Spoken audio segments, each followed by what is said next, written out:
Let me bring in Corey Saylor of CAIR, the Council on American-Islamic Relations. He's the director of the Department to Monitor and Combat Islamophobia. Also joining us, Gloria Brown-Marshall, Associate Professor of Constitutional Law at the John Jay College of Criminal Justice here in New York. Corey, let me start with you. As I mentioned, your organization right now, again, calling on Ben Carson to drop out of the race. Is his clarification not enough for you?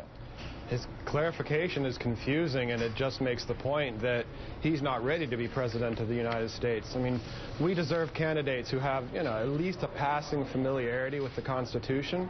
And when you have someone on national TV saying that he wouldn't support a Muslim for public office, he's going in direct violation of Article 6 of the Constitution.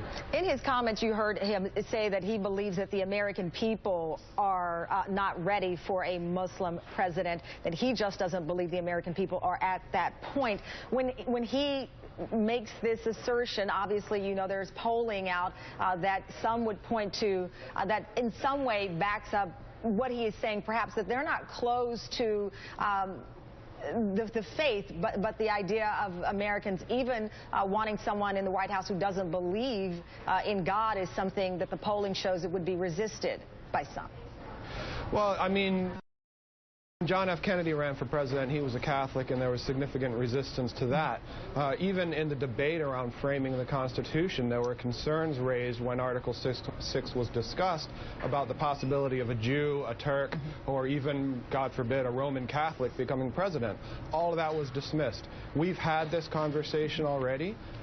When the United States sees a Muslim who has the charisma, the ideas to become president, then that person will be elected, just like John F. Kennedy was. And Gloria, that's a great point that he's making here. September 12, 1960, John Kennedy said, "I am not the Catholic candidate for president. I am the Democratic Party's candidate for president, who also happens to be Catholic. I do not speak for my church on public matters, and the church does not speak for me."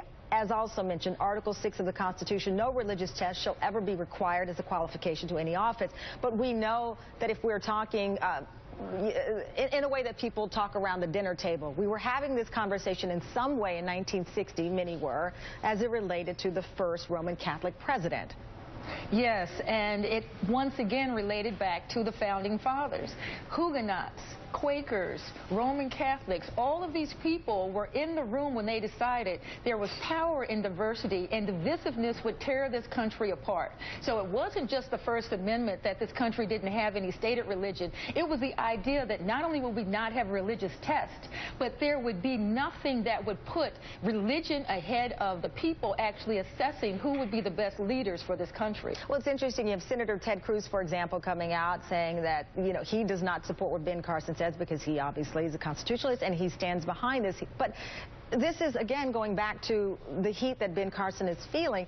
This is something that I think a lot of Americans have been concerned for some time, even those who have no faith, in that we have a country that I believe the number was around 76% in a new poll said be comfortable with someone in the White House who didn't believe in God. But think about this. 15 years ago, they would have said the same thing. I wouldn't be comfortable if there was an African American in the White House. I think this country moves in fits and starts, that it moves when it must and resists when it can. And I think when that candidate comes to the fore, and we see that there are Muslim candidates and Muslim politicians in Congress right now, that people have a comfort level that they have to be pushed toward it. There will be those resisting, but the Constitution is open enough to allow that candidate to be in office. Well, you have some people who believe that there are parts of the Constitution, like the Bible, that can be subject to interpretation. But the religion aspect or the lack of the religious test shall not ever be required. That could not be more clear. And yet you still have this conversation and this blending where we have a presidential debate and the candidates are asked, what has God told you need to do if you are elected? But the Pope is going to be speaking to Congress. We have this fuzzy line that comes with religious accommodations that have been requested by Kim Davis, an elected official. So right now the country is going through some birthing changes when it comes to how religion is going to be applied in our day-to-day lives. One part of the country is saying that we should have an atheist, but the other part are in the White House because that should be allowed, no religious tests. But another part is saying, why do we have in God we trust on the money? So this has been a confusing issue. When we have the Pope come to speak. And they say, well, he's speaking just as a person speaking in Congress. We know that it's more than that.